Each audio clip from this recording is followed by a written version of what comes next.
So today we're going to look at 6mm basing. I'm using this miniature, which we're treating as a light mech, and I'm going to use some of this stuff.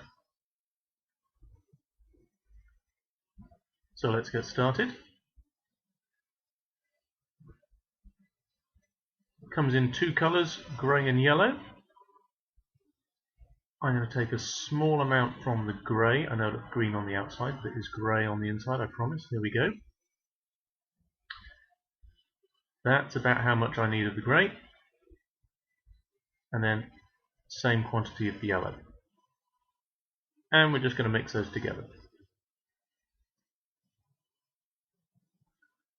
You'll see it hasn't fully mixed after a few squidges. There's still a bit of grey there, so we're going to mix it a little bit longer. There we go. Everything all the same colour. It's ready to apply. So what I'm going to do with that is roll it into a nice sausage shape. Doesn't need to be particularly even, doesn't need to be particularly smart. Just needs to be long enough that it will go all the way around the base of this light mech. There we go, you can see there, we've got a nice sausage squidged onto the base all the way around. There you go, you can see it around the base. So, using a sculpting tool, I'm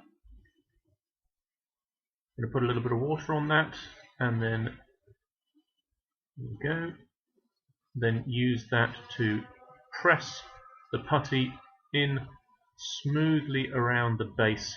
So we blend the base of the plastic miniature in with the rest of the base, which is of course a 2p coin. Now you don't have to use a sculpting tool. If you just want to do some straightforward pressing, you can use a finger. There we go. Don't need to worry about fingerprints in the putty, because as you'll see later we're going to cover all of this up. It's good for just getting it smoothed out. A little bit of water, keep the milliput nice and wet all the way around. Now I'm just going to use that to tidy up the putty around the feet.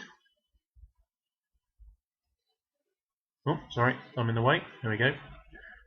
I'm just tidying up the area around the feet just to make sure that there's no putty obscuring any of the detail on the model. And there he is. Okay, so that's done. We're going to leave that to dry, and we'll see him again in a bit. Here we are, back again. That putty is all now dry, having stood overnight for me. This here is just your standard PVA, Cheapo Decorators PVA, bought from the local hardware store, and this is an old size 0 brush. This one's a Citadel brush, but the important thing is it's an old brush. You don't mind using glue on it. So, just going to carefully then apply that PVA glue all the way around the base, right up to the feet. This is why you want to use an old brush because you're using the glue, but you need a relatively small brush because you want to make sure that the glue stays on the base and doesn't stray onto the model itself. Doesn't take long, just a few seconds.